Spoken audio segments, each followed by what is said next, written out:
मोर झन समझ पाए रे। हंसी तोर चांदनी बरसे सपना मन मुस्काए रे। गली गली में चर्चा तोर सब झन तोला जाने। जतका देखब ततका लागे दिल मोर तोरे जमाने।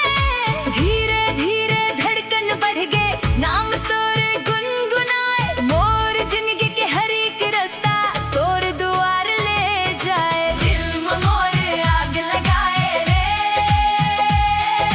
नैना तोर जादू चलाए रे। नाचे दुनिया नाचे मनवा तोर संग रतिया बिताए रे। ओ सजनी माया के रंग चढ़ाए रे। दिल में मोर आग लगाए रे।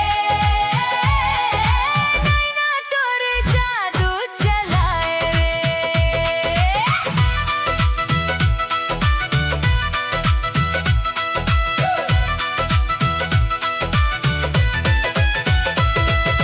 घुंघरू कस हासी बाजे महके फुलवारी बनके। आवत जावत तोर अदावत दिल ला लेगे छनके।